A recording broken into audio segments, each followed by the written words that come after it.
तो इस लेक्चर में मैं आपको बताने जा रहा हूँ electrical dipole and electrical dipole moment and potential and electrical field due to electric dipole. तो करेंगे क्या, सपोज करो ये आपका कोऑर्डिनेट सिस्टम है AX AY है ना, और ये आपका AZ, ठीक है। तो दो चार्ज है अलोंग जेड एक्सिस। मान लो ये चार्ज, एक चार्ज यहाँ पे है प्लस Q, और ठीक इसके नीचे जो है अलोंग एज डायरेक्शन है ना, यहाँ पे एक नेगेटिव चार्ज है -Q, ओके। और इसके बीच का जो डिस्टेंस है ये डिस्टेंस D है, ओके। तो ये जो डिस्टेंस है यहाँ से लेकर यहाँ तक का जो डिस्टेंस वो क्या हो जाएगा D/2, ओके। और ये भी डिस्टेंस क्या हो जाएगा D/2। तो ये क्या फॉर्म कर देगा, इलेक्ट्रिक डाइपोल। तो अगर आपसे पूछा जाए इलेक्ट्रिकल डाइपोल क्या है, तो when two equal and opposite charge separated by a distance, a small distance, then it form electrical dipole, clear।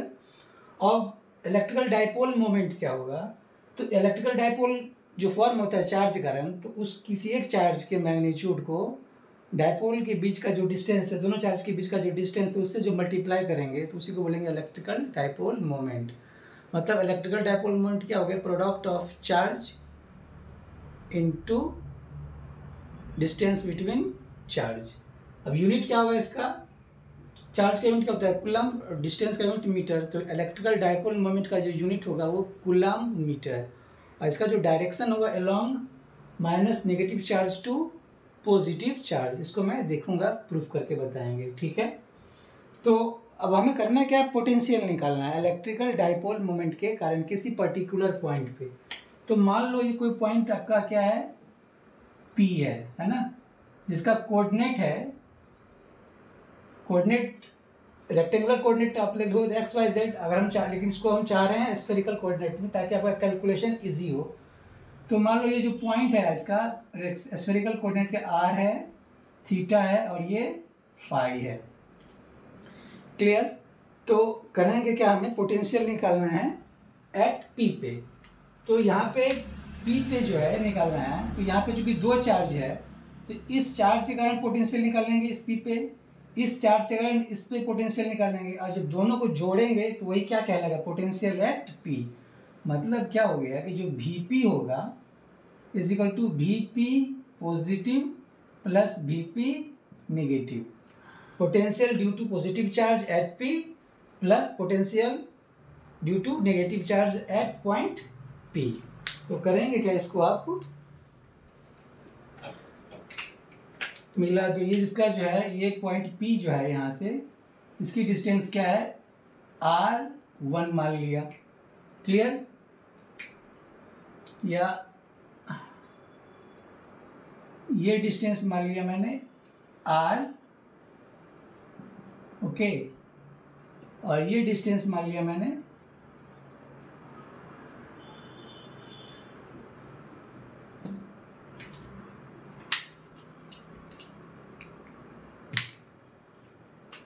ये डिस्टेंस आपका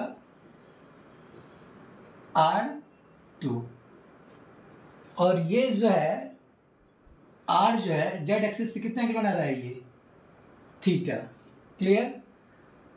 तो आप जानते क्या हो, potential due to charge Q at P क्या होगा, अपने पढ़ा होगा।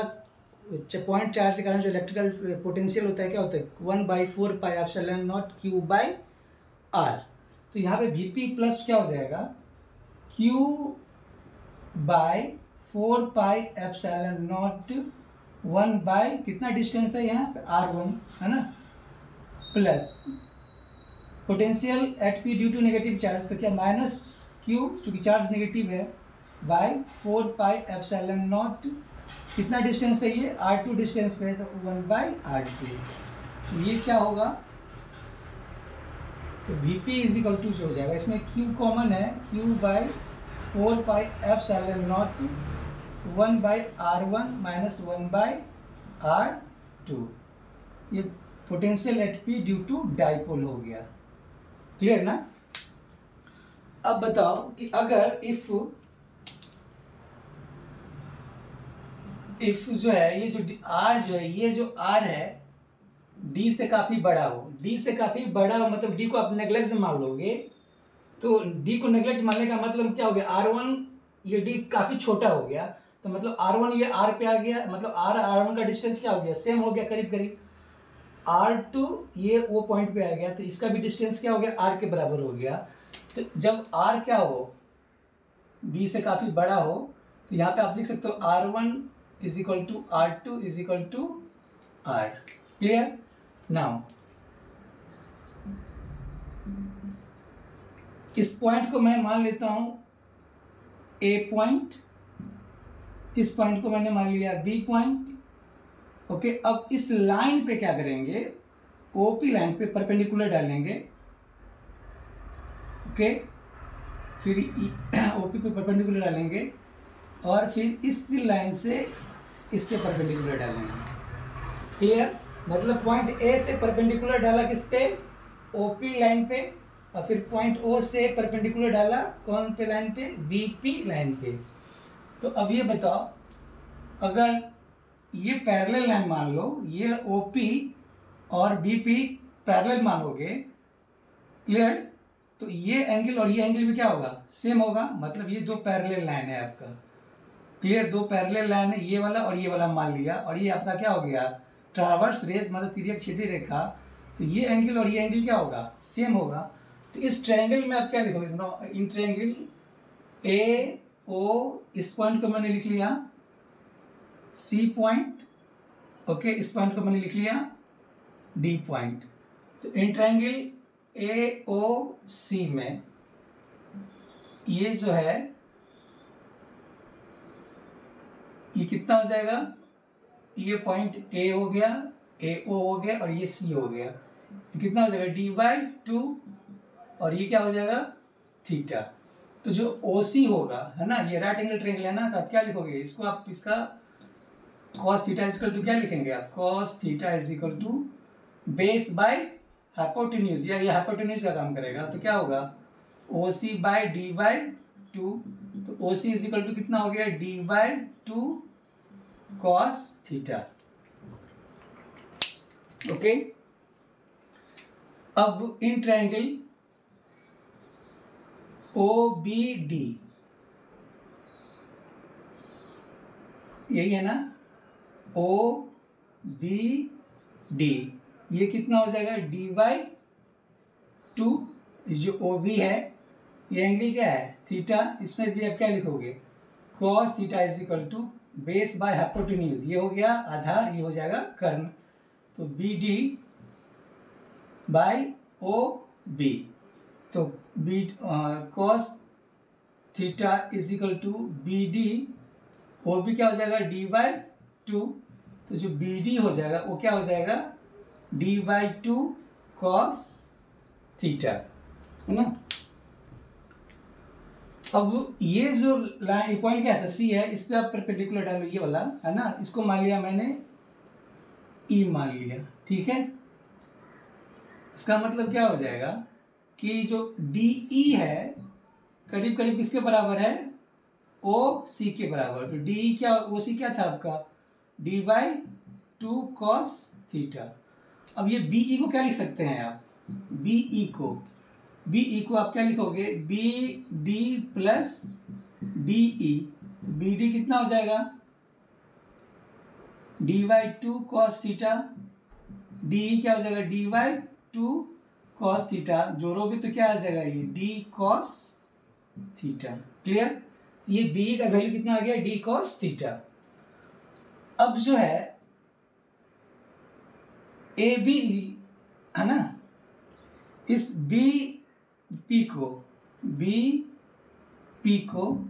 इस बी पी को क्या लिख सकते हो, ये B E plus E P. Clear? B E plus इस ईपी का जो है ना, आप क्या कर सकते हो, चूंकि ये डिस्टेंस काफ़ी कम है तो इसको हम एपी की जगह लिख सकते हैं ना, ईपी और एपी का जो लेंथ हम करीब करीब सेम मान सकते हैं। तो क्या होगा, ये बी कितना निकला है, डी कॉस थीटा, और एपी क्या हो गया, एपी जो है आपका R1 है, क्लियर। अब बीपी क्या है आपका R2 है, तो जो R2 माइनस R1 होगा वो क्या हो जाएगा, डी कॉस थीटा।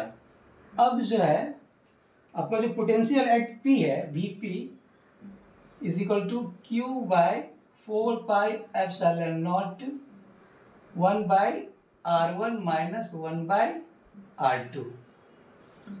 तो क्यू बाय 4πε0 क्या लिख सकते हो, R1 R2 एलसीएम ले लिया तो क्या होगा, R2 minus R1, Q by 4πε0 R2 minus R1 कितना आ गया, D cos theta bye R square, क्योंकि अपने R1 R2 क्या दोनों सेम मान लिया है, तो R1 भी R R2 भी R, मतलब क्या कह रहे हैं ये कि जो R1 R2 ये भी क्या हो जाएगा R इंटू R, मतलब क्या हो जाएगा ये R स्क्वायर, है ना, क्लियर।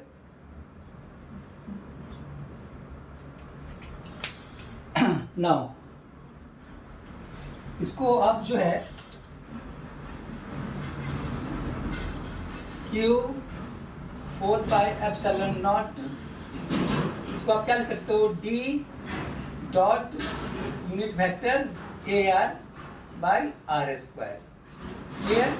क्योंकि A डॉट बी इज क्या होता है, ए बी कॉस थीटा, है ना, तो इसको डॉट प्रोडक्ट में आप इस तरह लिख सकते हो, ओके। जहाँ पे जो D है क्या है आपका, D is equal to D unit vector A Z, D का जो डायरेक्शन है किस एक्सिस पे, आप ए जेड एक्सिस पे है, ओके। तो अब ये जो है 1/4πε0 Q D dot A R by R square, है ना। तो ये जो आपका आया 1/4πε0 क्यू डू क्या क्या बोलेंगे, पी, है ना, dot A R by R square, ये बी पी। तो ये जो आ गया, ये जो आपका जो ए आर इसलिए लिखा है क्योंकि आपका जो है ये ए आर का डायरेक्शन क्या हुआ, ए आर की तरफ इस तरह है ना, तो ये इसका जो यूनिट वेक्टर डायरेक्शन क्या हुआ ए आर, और डी का डायरेक्शन क्या है अलोंग ए जेड है। तो ये क्या होगा, Vp is equal to 1/4πε0 P naught A R by R square. ये आ गया आप electrical potential due to electrical dipole. और मैंने बोला कि डाइपोल का डायरेक्शन क्या होगा, तो डाइपोल का डायरेक्शन क्या होगा, P इज इक्वल टू क्या लिखा है मैंने, Q इंटू डी। तो Q इंटू डी को क्या लिखोगे, D unit vector A Z. तो ये क्या देख रहे हो, ये P का जो डायरेक्शन है अलॉन्ग ए जेड है, पॉजिटिव ए जेड डायरेक्शन में है, इस तरह है। तो ये क्या जा रहा है, पॉजिटिव डायरेक्शन का मतलब क्या हो गया, माइनस क्यू से लेके प्लस क्यू, इसलिए डाइपोल मोमेंट का जो डायरेक्शन होगा वो माइनस क्यू से लेके plus Q along Z direction, clear. तो यहाँ पे क्या था, डाइपोल का सेंटर क्या था, ओरिजिन पे था। अगर डाइपोल का सेंटर ओरिजिन पे ना हो, किसी दूसरे जगह पे हो जिसका पोजीशन वेक्टर r दिया रहे, r डैश दिया रहे, तो क्या निकालेंगे, if centre is, if center of dipole is not at the origin,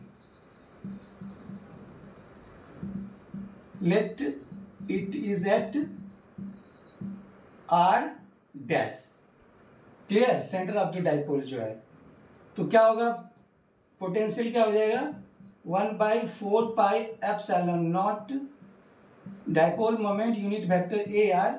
बस करेंगे क्या, तो जहां पे निकाला ये पोजीशन वेक्टर, तो आर का पोजीशन पी, पॉइंट पी का पोजीशन वेक्टर था, इसमें से डाइपोल के सेंटर का जो पोजीशन वेक्टर होगा, है ना, उसके मैग्नीट्यूड निकाल के उसका स्क्वायर कर देंगे, ठीक है। तो ये क्या हो गया, potential due to dipole when centre of the dipole is not at the origin but at the point where whose position vector is r dash. Clear? ये जो पोटेंशियल क्या निकला, potential due to dipole at the when centre of the dipole is at the origin. ये क्या निकला, potential at point P due to dipole other when centre of the dipole is not at the origin. Clear? तो ये था आपका, आपने क्या निकाला, calculation of potential due to dipole. अब क्वेश्चन है ये कि अगर डाइपोल का पोटेंशियल दिया है तो उसका इलेक्ट्रिकल फील्ड कैसे निकालेंगे. क्लियर?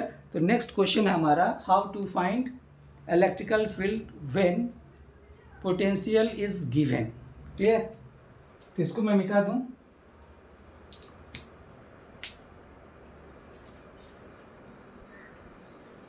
तो ये जो है ना, बस ये याद रखेंगे कि बस ये फॉर्मूला याद रखेंगे, आपको इसकी ज़रूरत है. ओके, तो अवर एम क्या है, एम जो है हमारा ई क्या होगा, when Vp is given, Vp of potential of dipole is potential of dipole is given and center of dipole is at the origin. Okay. तो जब जानते हो कि जब centre of the dipole origin पे दिया था तो क्या था potential, we know Vp is equal to Q D cos theta by 4 pi epsilon naught R square. Clear? ये आपने पढ़ा. ओके. अब इसमें जो ये कांस्टेंट, इसको मैंने क्यू डी और 4 पाई एप्सिलॉन को कांस्टेंट मान लिया, तो क्या हो जाएगा, K cos theta by R square, where K is equal to Q D cos theta by 4 pi epsilon naught, या बोल सकते हो क्या, P cos theta by 4 pi epsilon naught, क्योंकि क्यू डी क्या हो जाएगा, डाइपोल मोमेंट है ना. तो अब जानते क्या हो कि इलेक्ट्रिकल फील्ड जो होता है E is equal to negative gradient of potential, है ना.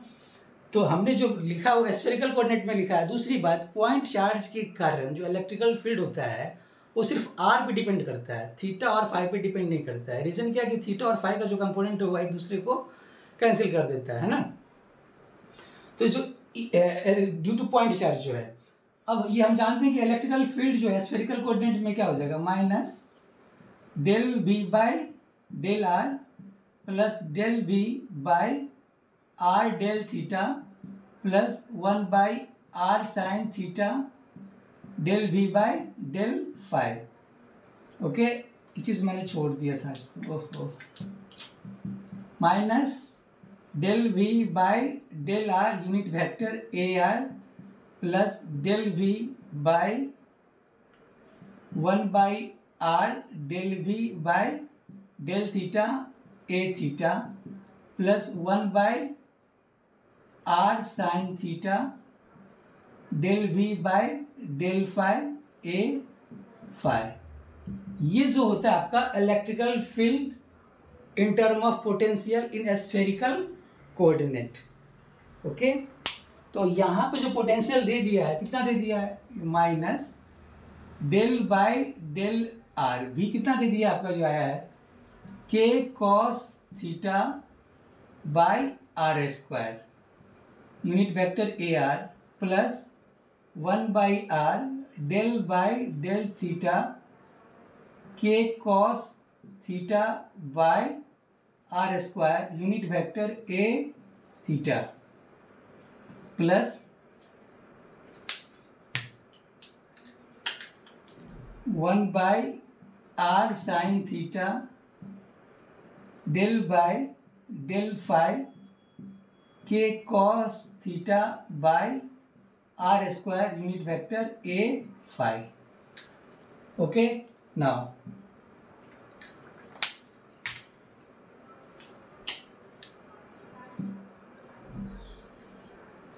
तो इसको मैं मिटा दूं, इसकी भी जरूरत अब नहीं है. तो जो ई होगा है ना माइनस यहाँ पे K cos theta by R square, और किसके रिस्पेक्ट में करना है, आर के रिस्पेक्ट में डिफरेंशिएशन करना है. तो के कॉस थीटा तो बाहर आ जाएगा, K cos theta 1 by R square का डिफरेंशिएशन क्या हो जाएगा, -2 by R cube unit vector A R plus 1 by R. अभी थीटा के रिस्पेक्ट में करना है तो 1 बाय आर स्क्वायर बाहर आ जाएगा, तो K by R square cos theta का डिफरेंशिएशन क्या हो जाएगा थीटा के रिस्पेक्ट में, minus sine theta unit vector A theta plus 1 by R sine theta. अब ये देखो K cos theta by R square हमें किसके रिस्पेक्ट में डिफरेंशिएट करना है, फाई के रिस्पेक्ट में. तो यहाँ तो फाई का कोई टर्म है ही नहीं, तो इसका मतलब पूरा पूरा कांस्टेंट हो गया फाई के रिस्पेक्ट में. तो इसका डिफरेंशिएशन क्या हो जाएगा, 0 हो जाएगा, है ना. तो क्या होगा, इंटू 0 ए फाई. क्लियर. इस टर्म को तो मैं हटा ही देता हूँ. तो अब क्या देख रहे हो, इधर भी माइनस है इधर भी माइनस है, तो माइनस को बाहर लो तो क्या हो गया, प्लस हो जाएगा. ओके, तो के कॉस क्या हो जाएगा, ये 2k cos theta by R cube unit vector A R plus K by R cube sine theta unit vector A theta. Okay, और क्या कॉमन है इसमें, के बाय आर क्यू क्या है, कॉमन है. तो क्या आ जाएगा, 2 cos theta unit vector A R plus sine theta unit vector A theta. Okay, तो ये इलेक्ट्रिक फील्ड हो गया. अब के का वैल्यू क्या था आपका, पी कॉस थीटा, सॉरी ये गलत लिख दिया था यहाँ पे, ये कॉस थीटा नहीं होगा ना, p by 4 pi epsilon naught. तो क्या हो जाएगा, p by 4 pi epsilon naught R cube 2 cos theta unit vector A R plus sine theta unit vector A theta. तो ये जो निकला electric field due to dipole at the point P when center of the dipole is at the origin, है ना. ये क्या निकला, electric field due to dipole at P when center of dipole is at the origin. Okay, clear ना. तो यही था हमारा टॉपिक. तो आपने सीखा इलेक्ट्रिकल डाइपोल के बारे में, इलेक्ट्रिकल डाइपोल मोमेंट के बारे में, and electrical field due to dipole and potential due to dipole at a given point P when the centre of the dipole is at the origin. और एक चीज़ और मैंने बताया था, potential due to dipole at point P when the centre of dipole is not at the origin but at the point whose position vector is r dash. Clear ना. तो आशा करते हैं आपको ये समझ में आया होगा. Thank you.